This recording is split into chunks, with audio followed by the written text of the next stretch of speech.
الحمد لله نحمده ونستعينه ونستغفره ونؤمن به ونتوكل عليه ونعوذ بالله من شرور أنفسنا ومن سيئات أعمالنا من يهده الله فلا مضل له ومن يضلل فلا هادي له ونشهد أن لا إله إلا الله ونشهد أن محمدا عبده ورسوله أرسله بالحق بشيرا ونذيرا. أعوذ بالله من الشيطان الرجيم. بسم الله الرحمن الرحيم. من المؤمنين رجال صدقوا ما عاهدوا الله عليه فمنهم من قضى نحبه ومنهم من ينتظر وما بدلوا تبديلا. صدق الله العلي العظيم. وعن النبي صلى الله عليه وسلم أنه قال: بدأ الإسلام غريبا وسيعود كما بدأ فطوبى للغرباء أو كما قال النبي صلى الله عليه وسلم. محترم سامعین خطبہ جمعہ، بزرگوں، نوجوان بھائیوں، پیارے بچوں اور عفت ماں اور بہنوں، السلام علیکم ورحمۃ اللہ وبرکاتہ. اللہ رب العزت کا جو دین ہم کو ملا ہوا ہے، جس کا نام اسلام ہے، ان الدین عند اللہ الاسلام، وہ دین بہت جامع دین ہے، زندگی کے ہر شعبے کو محیط ہے. زندگی کا کوئی شعبہ ایسا نہیں چھوٹتا جس کے بارے میں دین میں رہنمائی موجود نہ ہو. ماں کے پیٹ میں بچہ موجود ہوتا ہے، ابھی اس میں جان نہیں ڈالی جاتی، اس وقت سے لے کر کے جب تک اس کو لحد میں اتار نہیں دیا جاتا، دین اسلام کی تعلیمات سب کے لیے عام ہیں. اسی لیے فرمایا گیا ہے دین کی ساری باتیں ماننا مسلمانوں پر فرض ہے، ضروری ہے. یا ایھا الذین آمنوا ادخلوا فی السلم کافۃ ولا تتبعوا خطوات الشیطان. دین میں پورے کے پورے داخل ہو جاؤ، اور اگر تم پورے داخل نہیں ہوگے، افتؤمنون ببعض الکتاب وتکفرون ببعض، قرآن مجید کا بعض حصہ، دین و شریعت کا بعض حصہ تم لے لو گے، بعض کو چھوڑ دو گے، تو دین میں تمہارا داخلہ ہوگا نہیں، اور یہ شیطان کے نقش قدم کی اتباع ہوگی. دین میں جہاں انفرادی زندگی ہے وہیں اجتماعی زندگی ہے. دین میں جہاں انسان کی ذات کو اللہ رب العزت کی رہنمائی کے مطابق ترقی دینا ہے، اس کی تعمیر کرنا ہے، وہیں گھر کی زندگی بھی ہے، بازار کی زندگی بھی ہے، باہر کی زندگی بھی ہے. اور نبی رحمت صلی اللہ علیہ وسلم پر ہماری زندگیاں قربان. آپ نے آ کر کے دین اسلام کی تعلیمات پر عمل کر کے ایک شاہراہ چھوڑ دیا، ہمیں اندھیرے میں بھٹکتا ہوا نہیں چھوڑا. لقد کان لکم فی رسول اللہ اسوۃ حسنہ، نبی اکرم صلی اللہ علیہ وسلم کی زندگی میں تمہارے لیے نمونہ. اسی لیے ہم کہتے ہیں کہ ہمارا جو ہادی تھا، ہمارا جو رہبر تھا، ہمارا جو ہادی ہے، ہمارا جو رہبر ہے، قیامت تک رہے گا. پوری زندگی کی رہنمائی اس دنیا میں کر کے آپ تشریف لے گئے. آپ صلی اللہ علیہ وسلم مسجد کے اندر امام وقت کی حیثیت سے، نبی اکرم صلی اللہ علیہ وسلم گھر کے ذمہ دار شخص کی حیثیت سے، آپ صلی اللہ علیہ وسلم سماجی زندگی کے مصلح کی حیثیت سے، نبی اکرم صلی اللہ علیہ وسلم مربی اور معلم کی حیثیت سے، آپ صلی اللہ علیہ وسلم میدان تجارت کے اچھے تاجر کی حیثیت سے، آپ صلی اللہ علیہ وسلم میدان جنگ کے سپہ سالار اعظم کی حیثیت سے، اور مدینہ شریف میں جو اسلامی اسٹیٹ قائم ہوئی اس کے چیف کی حیثیت سے پوری زندگی نمونہ. اور کہا گیا ہے مسلمانوں، نبی اکرم صلی اللہ علیہ وسلم کے نقش قدم پر اگر تم نہیں چلو گے تمہاری نجات نہیں ہوگی. اور کہا گیا تمہاری زندگی عام جانوروں اور حیوانوں جیسی نہیں ہونی چاہیے. اس زمین پر جانور حیوان بھی کھانا کھاتے ہیں، پانی پیتے ہیں. اس زمین پر جانور حیوان بھی افزائش نسل کرتے ہیں، بچے پیدا کرتے ہیں. اس زمین پر اپنے بچوں کو جانور اور چرند پرند بھی کھانا کھلاتے ہیں. اگر تم نے یہ سارا کام کیا تو تمہارا امتیاز جانوروں سے، حیوانوں سے اوپر نہیں اٹھا. اس زمین پر تمہاری جو بعثت ہے، تم کو جو بھیجا گیا وہ یہ ہے کہ کچھ تمہاری زندگی کی ضروریات ہیں، کھانا، پانی، بیوی بچے رکھنا، بیوی بچوں کی پرورش، لباس، مکان، یہ ساری چیزیں ضروری ہیں. لیکن یاد رکھو تمہارا جو گول ہے، تمہارا جو مقصد ہے وہ یہ پوری زندگی ایسے برت کر کے اس دنیا سے چلے جاؤ جیسے اللہ رب العزت تم سے چاہتا ہے، تاکہ آخرت میں تمہارا درجہ بلند ہو. یہ ہے ہمارا مقصد. ہم اس زمین پر دوسروں کے کام آنے والے بنے، ہم اس زمین پر بندگان خدا کی خدمت کرنے والے بنے، ہم اس زمین پر قیام عدل و قسط کے لیے کوشش کرنے والے بنے، اور ہم اس زمین پر ایسی زندگی گزاریں جیسے نبی اکرم صلی اللہ علیہ وسلم نے اسٹرگل کی زندگی گزاری، صحابہ کرام رضوان اللہ تعالی اجمعین نے اپنی زندگیاں تج دی اس راستے میں۔ وجاہدوا فی اللہ حق جہادہ هو اجتباکم وما جعل علیکم فی الدین من حرج ملۃ ابیکم ابراہیم هو سماکم المسلمین من قبل وفی ھذا لیکون الرسول شہیدا علیکم وتکونوا شہداء علی الناس فاقیموا الصلاۃ وآتوا الزکاۃ واعتصموا باللہ هو مولاکم فنعم المولا ونعم النصیر۔ پوری زندگی اسٹرگل کی زندگی تمہاری۔ یاد رکھیے اس زمین پر ایک طرف اللہ تعالیٰ کے بندے ہیں، رحمان کے بندے ہیں، اور دوسری طرف شیطان کے فالوورز ہیں۔ حق و باطل کی کشمکش اس زمین پر شروع سے چلی آ رہی ہے۔ حضرت آدم علیہ السلام کی تخلیق کے بعد ہی سے شیطان کا قضیہ وجود میں آیا ہے، اور یہ پوری دنیا تک جب تک اس زمین پر دنیا قائم رہے گی اس نے مہلت مانگ لی ہے۔ حق کے علم بردار، حق کے لیے کوشش کرنے والے، رب کو خوش کرنے والے، اس زمین میں رحمت و برکتوں اور اللہ رب العزت کے نوازشات کے حقدار ہونے والے اور جنت میں اعلیٰ مقام پانے والوں کا ایک ٹولہ ہے، ایک جماعت ہے، جس کو اللہ رب العزت کے بندے کہا گیا ہے، عباد الرحمن کہا گیا ہے۔ ان کی صفات موجود ہیں۔ اللہ کے انبیاء عباد الرحمن تھے، صحابہ کرام عباد الرحمن تھے، اسلاف عباد الرحمن تھے۔ ان کی پوری زندگیاں یہ تھیں کہ اس زمین پر عدل و قسط قائم ہو جائے، اس زمین پر سکھ آ جائے، چین آ جائے، اس زمین سے ظلم کا خاتمہ ہو جائے، اس زمین پر وہ ساری چیزیں نافذ ہو جائے جو اللہ رب العزت چاہتے ہیں، جو نبی اکرم صلی اللہ علیہ وسلم کی تعلیمات ہیں۔ دوسری طرف شیطان کے بندے، دوسری طرف شیطان کے چیلے ہیں جو ہمیشہ بندگان خدا کو بھٹکانے کا کام کرتے ہیں۔ اس زمین پر بے حیائی، اس زمین پر عصمت و عزت کو تار تار کرنا، اس زمین پر خانگی، جنگ خانہ جنگی، اس زمین پر اتحاد کو پارا پارا کرنا، اور اس زمین پر ظلم و زیادتی، اور اس زمین پر قتل و غارت گری، تاکہ یہ زمین جیسا کہ اس نے کہا ہے اللہ رب العزت سے کہ میرے مالک میں تیرے بھنڈوں کو بھٹکا کر کے رہوں گا، وہ پورا کر سکے۔ کچھ تو اللہ تعالیٰ کے بندے ہیں جو اللہ تعالیٰ کے کام کے لیے اعلیٰ جو سطح ہے اس کے لیے آگے بڑھتے ہیں، کچھ وہ ہیں جو شیطان کے بندے ہیں، شیطان کے چیلے ہیں، جو شیطانوں کی صفوں میں ہیں اور ہمیشہ اس زمین پر فساد پھیلانے کی کوشش کرتے ہیں۔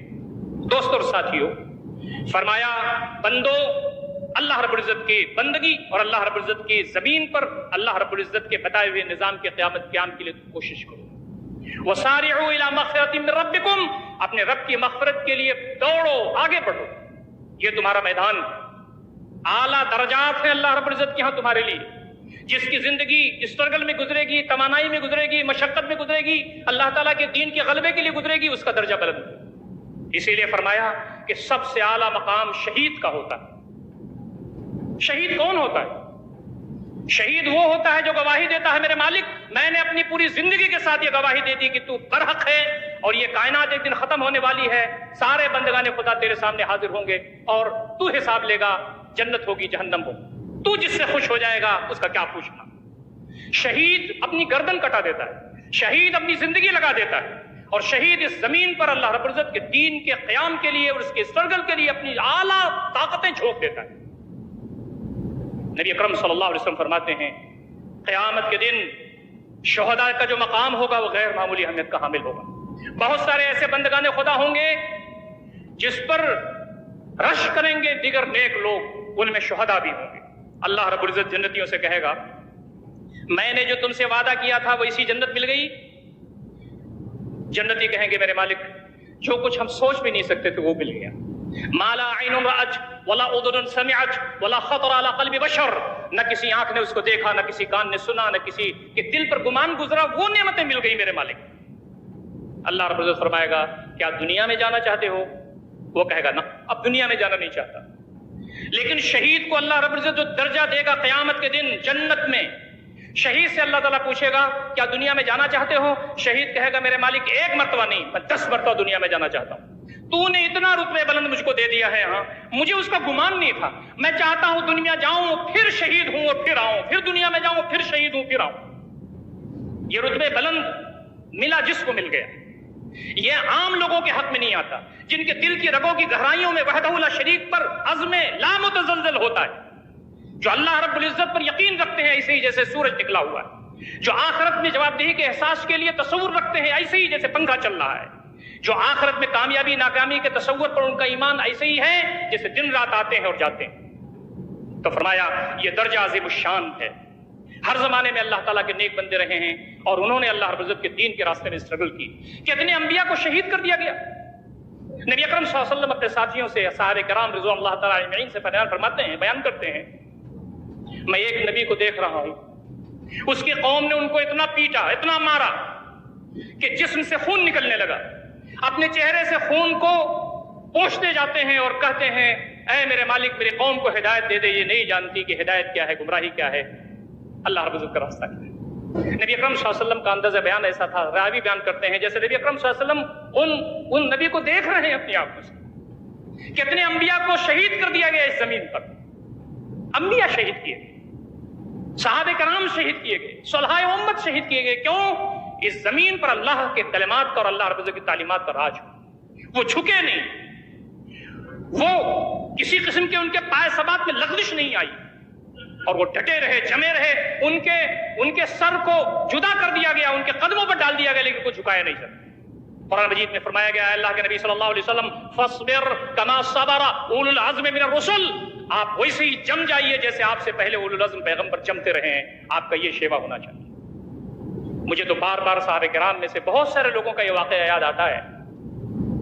حضرت خبیب کو جب مارنے کے لیے، شہید کرنے کے لیے، موت کی سزا دینے کے لیے لے جا رہے تھے تو اس شخص کے چہرے پر وقار تھا، سنجیدگی تھی، متانت تھی. سارے مشرکین جمع ہو گئے. مسجد تنعیم جو اس وقت بنی ہوئی ہے، تنعیم کے مقام پر مسجد عائشہ مکہ شریف میں وہ مقام تھا، وہ جگہ تھی. موت سامنے کھڑی. وہ کہتے ہیں کیا مجھے 2 رکعت پڑھنے کی اجازت دو گے نفل؟ مشرکین نے کہا پڑھ لے پڑھ. انہوں نے ہلکی سی نماز پڑھی اور اس کے بعد سلام پھیرا اور مسکرانے لگے. مشرکین کو غصہ آ گیا. انہوں نے کہا موت تیرے سامنے کھڑی ہے تو مسکراتا ہے؟ انہوں نے کہا کہ مسکراتا ہوں اللہ رب العزت کے حلم اور برداشت پر، اور مسکراتا ہوں تمہاری نارضگی پر. اور یاد رکھیے جب بندہ نیک ہوتا ہے تو اللہ رب العزت کی طرف سے سکون اور اطمینان اس کے دل میں ڈالا جاتا ہے اور جنت کی چھلکیاں اس کے سامنے آتی ہیں. فأحب لقاء اللہ وحب اللہ لقاء، اللہ تعالیٰ سے ملنے کو پسند کرتا ہے اور اللہ تعالیٰ کہتا ہے آ جا، تو نے بہت سنگرش جھیلا، جنت تمہارے لیے منتظر ہے. جنت کی چھلکیاں اس کے سامنے لائی جاتی ہیں. حضرت بلال کہتے ہیں ہم تو محمد صلی اللہ علیہ وسلم ان کے اصحاب کو اپنی آنکھوں سے دیکھ رہے ہیں، اے میری بیوی وابل علامت کو. حضرت علی کو جب برچھی ماری گئی تو کہتے ہیں فزت رب الکعبہ، رب کعبہ کی قسم میں تو کامیاب ہو گیا. یہ تصور اور یہ معیار وہ لوگ نہیں سمجھ سکتے جو دنیا دار، جن کے سامنے کھانا پینا، قرآن کہتا ہے یا ایسے ہی کھاتے پیتے ہیں جیسے جانور کھاتے پیتے ہیں، کوئی فرق نہیں ہے ان کے درمیان. اعلیٰ مقاصد کے لیے زمین پر رہنا، اللہ رب العزت کے نظام کی کبریائی کے لیے کوشش کرنا، اس زمین پر قیام و عدل کے لیے اپنی ساری توانائیاں لگا دینا اور اللہ رب العزت کو خوش کرنے کے لیے جتن کرنا اس زمین پر، یہ بہت بڑا مقصد ہے. یاد رکھیے اس زمین پر 2 طرح کے لوگ آج دنیا میں موجود ہیں، اللہ رب العزت کے دین کے غلبے کے لیے اسٹرگل کرنے والے اور دوسری طرف ان کو روکنے والے. یہ روکنے والے یہود بھی ہیں، نصارہ بھی ہیں. یہ روکنے والے وہ ہیں جو ہمارے نادان بھائی ہیں جو ان کے ساتھ ملے ہوئے. یہ دونوں طرح کا ٹولہ آج موجود ہے. اسلامی تحریکات اس وقت پوری دنیا میں کام کر رہی ہیں. اخوان المسلمون، اس کا قیام امام حسن البنا شہید رحمۃ اللہ علیہ کے ذریعے 1928 میں ہوا. 91 سال ہو رہے ہیں. یہ پوری جو تاریخ اخوان ہے یہ صبر سے، آزمائشوں سے، اللہ کے راستے میں اپنی صلاحیتوں کو نذرانہ دینے سے اور اللہ کے راستے میں شہادتیں پیش کرنے سے بھری ہوئی ہے.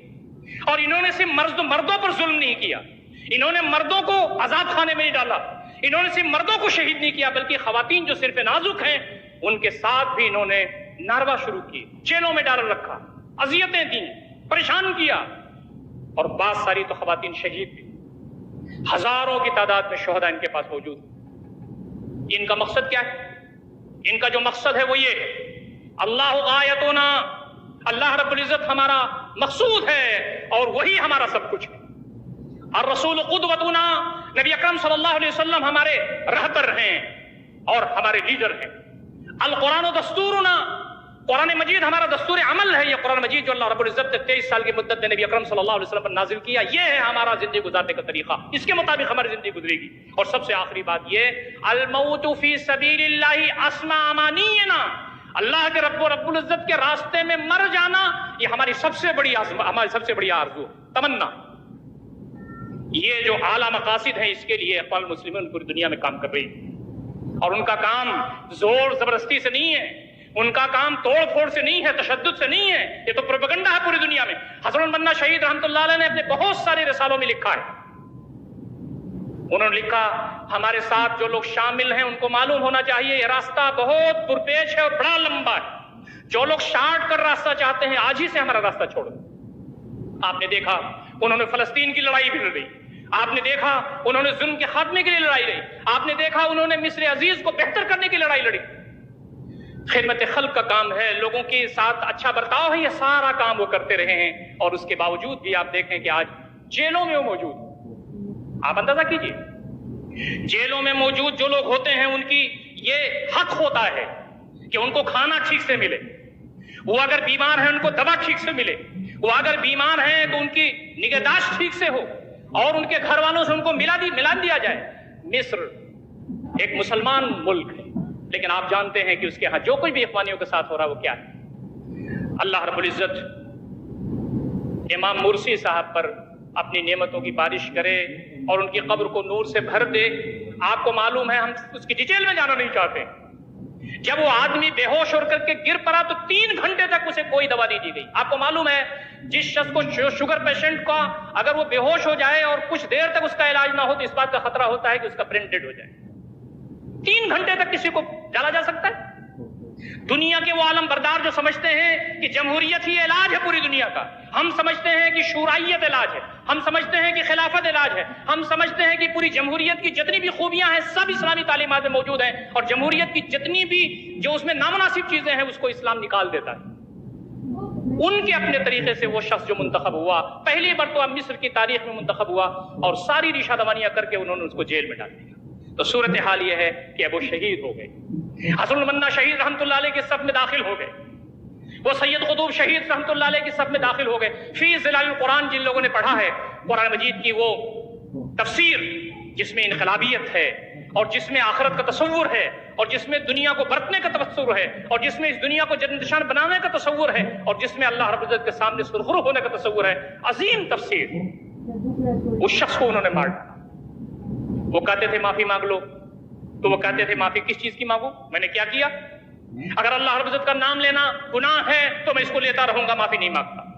اگر اللہ رب العزت کے کلام کی تفسیر لکھنا گناہ ہے تو میں یہ کام کرتا رہوں گا، میں معافی نہیں مانگ سکتا۔ اگر اللہ رب العزت کے دین کے قیام کے لیے اسٹرگل کرنا اگر گناہ ہے تو میں اس کام کو کرتا رہوں گا۔ انہوں نے معافی نہیں مانگا، اور ان کا بہت مشہور قول ہے کہ میں اگر معافی مانگ لوں تو پھر میں کتنے دن زندہ رہوں گا؟ معافی مانگ لوں تو 5 سال زندہ رہوں گا، 10 سال زندہ رہوں گا، 20 سال زندہ رہوں گا، لیکن اس کے بعد پھر مجھے موت آئے گی، اور جب میں اپنے رب کے سامنے حاضر ہوں گا تو اپنے رب سے نظریں کیسے ملا پاؤں گا؟ وہ کہے گا سید قطب تو میرے کلام کی کبریائی زندگی بھر لکھتا رہا، لیکن جب ڈٹنے کا معاملہ آ گیا، میرے راستے میں آزمائش میں نکھرنے کا معاملہ آیا، تو نے معافی مانگ لی؟ میں اپنے رب سے نظریں کیسے ملاؤں گا؟ میں اپنے رب کے سامنے کھلے ہوئے چہرے کے ساتھ حاضر ہونا چاہتا ہوں۔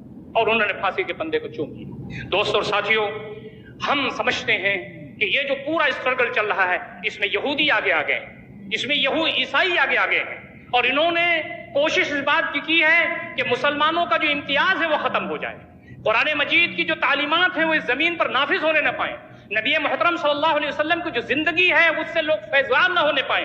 اس زمین پر اگر کتاب و سنت کا نفاذ ہو جائے گا تو ان کے جو عزائم ہیں وہ پورے نہیں ہو سکتے۔ اسی لیے انہوں نے پورے عالم اسلام کو اپنے نرغے میں لے رکھا ہے۔ ہمارے وہ سادہ لو بندے ہیں، ہمارے وہ سادہ لوگ ہیں جو ان کے کام آ رہے ہیں، اللہ رب العزت کی نیک بندوں کے ساتھ ظلم اور ذاتی اعلیٰ جو انتہا ہو سکتی ہے وہاں تک وہ جاری رکھے ہوئے ہیں۔ مرسی صاحب کی نماز جنازہ کتنے بڑے پیمانے پر پڑھی گئی۔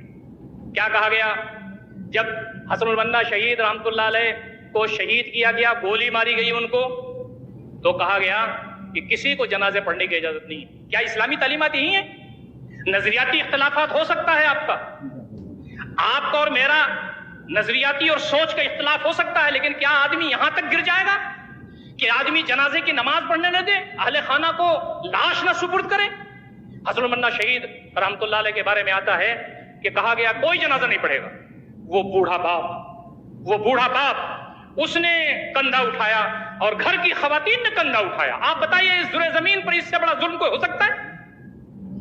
ایک باپ جس کا بیٹا انتقال کر گیا ہو اور اس کو کندھا دینے والا کوئی نہ ہو، اپنے کندھوں پر اپنے بیٹے کی لاش کو اٹھا رہا ہو، کیا عالم ہوگا؟ اللہ رب العزت کے ہاں دیر تو ہے، اندھیر نہیں ہے۔ یہ حالات بدلیں گے انشاءاللہ العزیز، لیکن اللہ رب العزت دیکھنا چاہتا ہے فرعون کون بننا چاہتا ہے، شداد اور نمرود کون بننا چاہتا ہے، کون اللہ تعالیٰ کا نافرمان اور شیطان بننا چاہتا ہے، اور کون ہے جو اس خیمے میں ہے اور کون ہے جو اس خیمے میں ہے۔ آج کا حال یہ ہوا کہ صرف 2 بیٹوں اور وکیل کو اجازت ملی کہ وہ جنازے کی نماز پڑھ لیں۔ وہ لوگ تو یہ سمجھ رہے تھے کہ مرسی صاحب کے 2 بیٹے جنازہ کی نماز پڑھیں گے اور ان کا وکیل جنازے کی نماز پڑھے گا تو وہ دبا دیں گے اس جنازے کو، اور یاد رکھیے اتنا بڑا جنازہ، اتنا زیادہ غائبانہ نماز جنازہ کہیں نہیں پڑھی گئی اس دور میں۔ امام بخاری رحمۃ اللہ علیہ اور امام احمد بن حنبل رحمۃ اللہ علیہ، ان دونوں کی یاد تازہ ہو گئی مرسی صاحب کے جنازے کے موقع پر۔ جنازہ پڑھنے کا سلسلہ جاری ہے۔ اخوان المسلمون نے آج کے لیے کال دی ہوئی ہے کہ آج ان کے لیے دعائیں کی جائیں اور آج پوری دنیا میں ان کے لیے نماز جنازہ پڑھی جائے۔ اس سے پہلے لوگ پڑھ لیا، یہاں بھی آپ نے پڑھ لیا، بہت اچھا، پوری دنیا میں عالم اسلام میں اور پوری دنیا کے کونے کونے میں لوگ ان کے لیے نماز جنازہ پڑھ رہے ہیں۔ اور یاد رکھیے، مرسی کے لیے کلمہ خیر کہنے والے، مرسی کے لیے دعائیں کرنے والے، مرسی کے اہل خانہ کے لیے گویا کہ کلمہ تشکر کہنے والے، تسلی دینے والے پوری دنیا میں کروڑوں لوگ موجود ہیں، لیکن لعنت بھیجنے والے سیسی پر اور لعنت بھیجنے والے یہود و نصارہ پر آج اربوں لوگ موجود ہیں اس دنیا میں جو یہ کام کر رہے ہیں۔ نبی اکرم صلی اللہ علیہ وسلم کے سامنے سے ایک جنازہ گزرا، صحابہ کرام نے کہا کہ بہت اچھا آدمی تھا، اس زمین پر بہت اچھا کام اس نے کیا، لوگوں کے کام آتا تھا۔ نبی اکرم صلی اللہ علیہ وسلم نے فرمایا وجبت۔ تھوڑی دیر کے بعد صحابی روایت کرتے ہیں کہ دوسرا جنازہ گزرا اور لوگوں نے کہا آدمی بڑا نالائق تھا، ظلم زیادتی کرتا تھا، اس زمین پر بوجھ تھا۔ نبی اکرم صلی اللہ علیہ وسلم نے فرمایا وجبت۔ صحابہ نے کہا اللہ کے نبی صلی اللہ علیہ وسلم دونوں کے لیے آپ نے وجبت استعمال فرمایا۔ آپ نے فرمایا جب تم لوگوں نے تعریف کی، جنازہ کی، تو میں نے وجبت اس لیے کہا وجبت لہ الجنہ، اس کے لیے جنت واجب ہو گئی، اور جب تم نے کسی جنازہ کے بارے میں نامناسب الفاظ کہے تو میں نے وجبت کہا وجبت لہ النار، اس کے لیے جہنم واجب ہو گئی۔ آج پوری دنیا کے لوگ دیکھ لیں، کان کھول کر کے دیکھ لیں، آنکھ کھول کر کے دیکھ لیں دوستوں اور ساتھیوں، کون ہے جو اخوان المسلمون کے لیے اچھے الفاظ کہہ رہا ہے، کون ہے جو حسن البنا اور سید قطب اور محمد مرسی کے لیے اچھے الفاظ کہہ رہا ہے، اور کون ہے ان لوگوں پر جو قابض ہیں اور وہاں ظلم و زیادتی روا رکھے ہوئے ہیں۔ آپ اندازہ کیجئے، ایمنسٹی انٹرنیشنل نے کہا ہے کہ اس کی تحقیقات ہونی چاہیے۔ جو غیر ہیں، جو آپ کے اپنے نہیں ہیں، پوری دنیا میں وہ سب آواز بلند کر رہے ہیں۔ محمد مرسی صاحب کے جو لڑکے ہیں احمد، جیسے ہی والد محترم کے انتقال کی خبر آئی انہوں نے کہا ابی عند اللہ للتقی، میرے مالک، میرے رب اللہ رب العزت کے ہاں ملاقات ہوگی انشاءاللہ العزیز۔ یہ تربیت کا نتیجہ ہے۔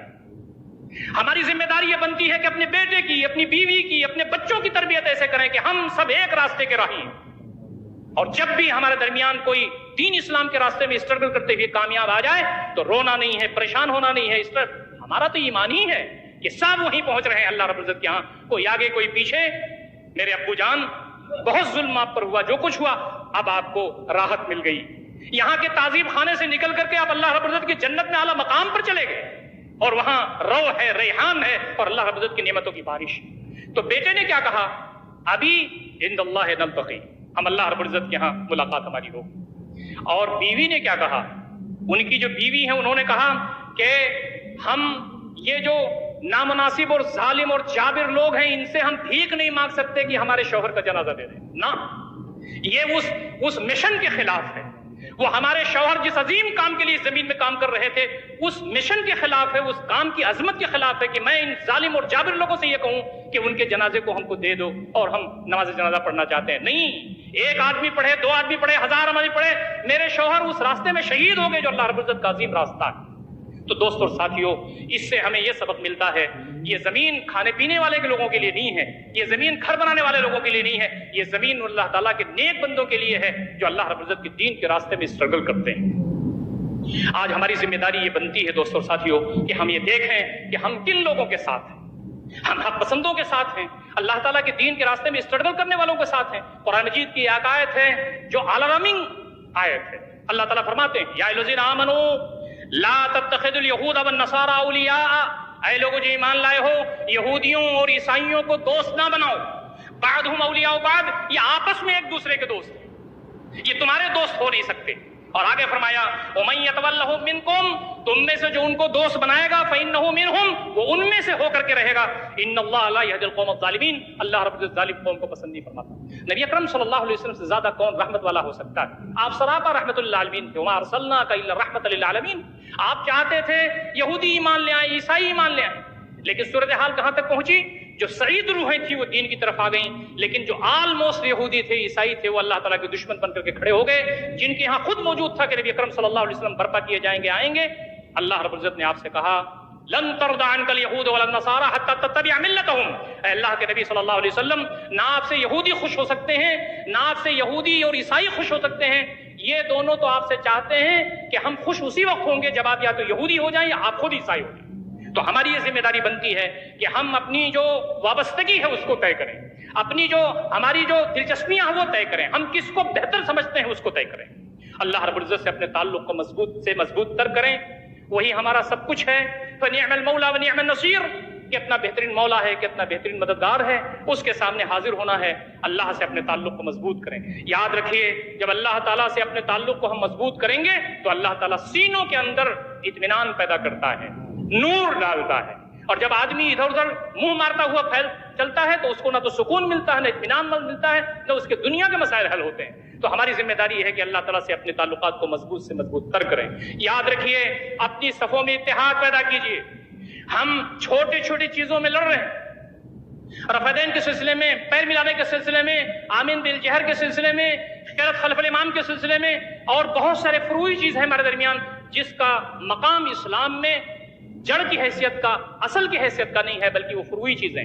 ہماری صفوں میں اتحاد ہونا چاہیے. وَاعْتَصِمُوا بِحَبْلِ اللَّهِ جَمِيعًا وَلَا تَفَرَّقُوا، اللہ رب العزت کی رسی کو مضبوطی سے پکڑ لیجئے اور آپس میں انتشار و افشار مت پھیلیے. مسالک جو ہیں یہ دین کو سمجھنے کے لیے، اصل چیز کتاب و سنت ہے جس کی روشنی میں اپنی زندگی کو ہمیں گزارنا چاہیے. دوستو ساتھیو، اخوانی لیڈر کہتا ہے اَيْنَمَا ذُكِرَ اسْمُ اللَّهِ فِي بَلَدٍ عَدَدْتُ أَرْجَاءَهُ مِنْ حُلُبِّ أَوْطَانِي.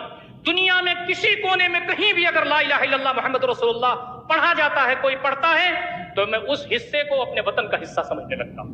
پوری دنیا یا ہمارا فاقی امت ہیں، کوئی بھی لا الہ الا اللہ محمد رسول اللہ کہتا ہے وہ ہمارا بھائی ہے.